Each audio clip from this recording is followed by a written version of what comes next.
बिस्मिल्लाहिर्रहमानिर्रहीम। अस्सलाम वालेकुम जाफरी साहब और बाकी तमाम हमारे वालेकुम अस्सलाम, प्लीज गो यहाँ पे हैं और जो सुन रहे हैं। और ये हमारे लिए बड़ा बहुत अच्छा, मैं अप्रिशिएट करता हूँ कि आपने ये मौका इफ्राहम किया है आप सब लोग को इकट्ठे होकर सोचने का। और ये मेरा ख्याल है बड़ी एक अच्छा आपकी इनिशिएटिव है कि हम लोग जो आज के दिन में चीज़ें डिस्कस करेंगे और जो आपने ऑलरेडी अपनी ओपनिंग में बता दिया कि हमारे क्या मकासद क्या है इसके। और मेरा ख्याल है कि बहुत बड़ी एक टू डू लिस्ट बनेगी आज के दिन में। और 6 सितंबर का दिन हमारे लिए बड़ी एक याद दहानी और शुक्र का दिन है। और इसमें जो कुछ 6 सितंबर को हुआ वो भी याद दहानी है, लेकिन पाकिस्तान में जो डेवलपमेंट हुई है, मैं बिल्कुल एज एन इन्फेंट पाकिस्तान लाया गया था, तो मैंने अपने जिंदगी में सारी चीज़ें ये देखी और उनको एक्सपीरियंस भी किया, उसमें पार्टिसिपेट भी किया। तो ये हमारे साथ अभी अफगानिस्तान है। अगर हम देखें तो आज़ादी की कदर इन लोगों को देख के ही हमें हो जानी चाहिए। और उसके लिए हमारी डिफेंस फोर्सेस ने कितना काम किया है और उसके साथ साथ हमारे जो साइंटिफिक कम्युनिटी है उसने कितना काम किया है। साइंटिफिक कम्युनिटी की जो दास्तानें हैं वो हमें अक्सर पता नहीं लगती, क्योंकि उनके बहुत सी चीज़ें मंजर आम पर मुख्तलिफ वजूहात की वजह से लाई नहीं जाती, लेकिन उनकी एक बहुत बड़ी कदर है कि खामोशी के साथ हमने एक न्यूक्लियर नेशन बना दिया और उसके साथ एक बहुत बड़ा डिटेरेंट क्रिएट कर दिया और हमें काम करने का मौका मिल गया। तो अब ये टाइम एक ऐसा आ गया कि इसके अंदर हमें देखना है, बहुत सी चीज़ें हमारे हो गई हैं काफ़ी। जब हमने स्टार्ट किया था तो एक छोटी सी बीटी रोड होती थी जो कि वैसी सड़क अब घूमने को पाकिस्तान में नहीं मिलती, जिसके अंदर 2 बसें आपस में आमने सामने से गुजर नहीं सकती थी, पुल इतने छोटे थे। और मेरे बचपन में तो बसें कुछ कोयले पे चलती थी, तो उधर से हम लोगों ने स्टार्ट किया और माशाल्लाह अब इतना कुछ हो गया है, बहुत काम हुए हैं और अल्लाह का शुक्र है कि हम लोग सर उठा के चलते हैं और हमारे पास हर किस्म की अल्लाह ताला ने नेमतें दी हुई हैं जैसे आपने बताया। अब ये टाइम है कि हम इसको इस तरीके से आगे लेके चलें। मेरा जो मेन आज का टॉपिक है वो है मैन्युफैक्चरिंग द फ्यूचर। तो हमारे मुल्क में बेशुमार चीज़ें ऐसी हैं जो कि अगर हम इनको लेके चलेंगे तो हमें बड़ी क्विकली हम पाकिस्तान को एक बहुत बड़ा इंडस्ट्रियलाइज मुल्क बना सकते हैं। और इसमें हमारे पास जो करने वाले छोटे छोटे काम हैं, और मेरा अपना ख्याल है कि हम 20 साल के अंदर पाकिस्तान को एक हाईली इंडस्ट्रियलाइज कंट्री बना सकते हैं। लेकिन वो हम तब कर सकते हैं कि अगर हम खुद अपनी ग्राउंड रियलिटी को खुद समझें।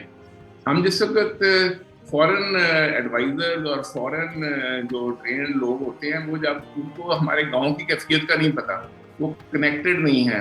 अच्छा, तो मैं आप लोगों की तवज्जो में कुछ ऐसे हकायक पेश करना चाहता हूँ कि जब आप देखें कि हमें अपनी जो स्ट्रेटेजी है मैन्युफैक्चरिंग की और उसके साथ अपनी लॉजिस्टिक्स की स्ट्रेटेजी वो हमें कैसे खुद बनानी चाहिए और ग्राउंड अपवर्ड हम उसको लेके चलें। तो मेरी आज की इंशाल्लाह इसके ऊपर गुफ्तगू होगी। 2 बजे से 4 बजे तक का हमारा 2 बजे से 3 बजे तक का टाइम है इंशाल्लाह। तो मैं आई विल स्टैंड बाई और बाकी मुझे उम्मीद है कि मैं बाकी भी जो दोस्त हैं उनके लेक्चर सुनूंगा तो मुझे भी उनसे फ़ायदा होगा।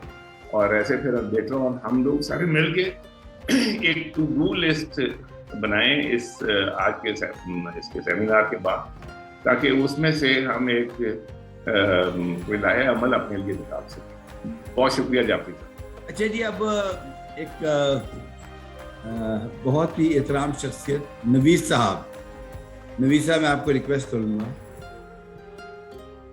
नवीस साहब को मेरी आवाज़ आ रही है? जी सर, बिल्कुल आ रही है सर।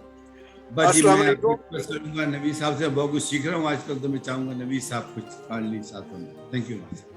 अस्सलाम वालेकुम सर, मेरा नाम नवीस जफ़र है और मैं डिजिटल पाकिस्तान के प्लेटफॉर्म से सबसे पहले आज के दिन की मुनासबत से उन तमाम शोहदा और गाजियों को जिनकी कुर्बानियों के बायस आज हम इस काबिल हैं कि इस नशिस्त का इंतज़ाम कर सकें।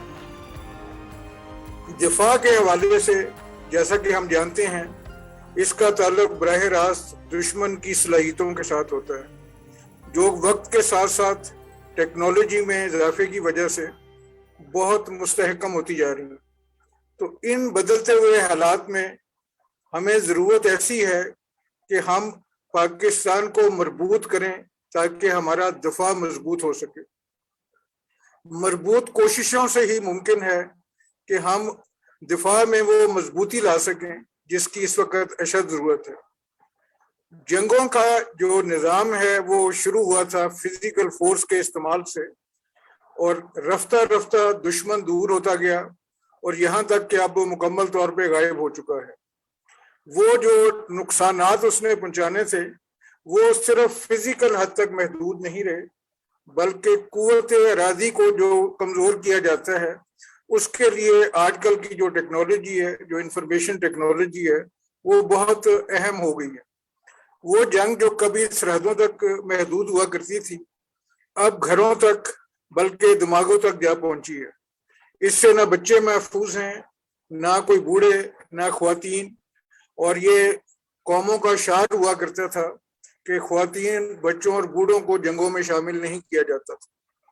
اب اس کی جو محدودیت ہے وہ صرف بارڈر یا ایک خاص وقت تک محدود نہیں رہی، یہ ایک آن گوئنگ جنگ ہے جو اس وقت بھی جاری ہے۔ اس میں ہر فرد نے، ہر محکمے نے، ہر ایک نے ایک کردار نبھانا ہے، اور آج کا موقع آج کا دن یہ ہمیں موقع فراہم کر رہا ہے کہ ہم ایک دفعہ دوبارہ پوری طرح دیکھیں کہ ہم آج کہاں کھڑے ہیں، ہمارے کون سے ایریاز ہیں جو اسٹرینتھ ایریاز ہیں جہاں پہ ہم مضبوط ہیں، وہ کون سے ایریاز ہیں جہاں پہ ہمیں کچھ نہ کچھ کرنا ہے تاکہ دفاع جو ہے وہ ناقابل تسخیر ہو سکے۔ اور جس طرح کا یہ گروپ اکٹھا ہوا ہے وہ یقینی طور پہ ہمیں امید دلاتا ہے کہ ہمارے درمیان بہت سے صاحب بصیرت لوگ موجود ہیں جو ایک عرصہ دراز سے خاموشی کے ساتھ، خاموش سپاہیوں کی طرح اپنے اپنے محاذوں پر کام سر انجام دے رہے ہیں۔ یقینی طور پہ جن مسائل کی آج نشاندہی کی جائے گی اس پہ آلریڈی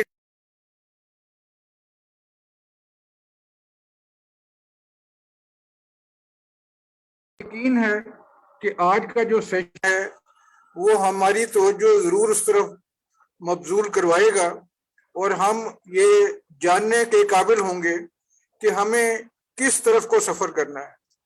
سفر جب بھی کیا جاتا ہے وہ خالی کوشش کا نام نہیں ہے، اس میں جو ڈائریکشن کی اہمیت ہے، جس طرف کو ہم نے محنت کرنی ہے وہ بڑا ضروری ہے۔ اور ابھی کیونکہ ہم ایک انٹیگریٹڈ سسٹم کی طرف جا رہے ہیں، اس میں ہمیں نظریاتی سرحدوں کی بھی حفاظت کرنی ہوگی، ہمیں معاشی سرحدوں کو بھی دیکھنا ہوگا، ہمیں تعلیمی، سماجی اور معاشرتی اور ایون جو مذہبی اختلاف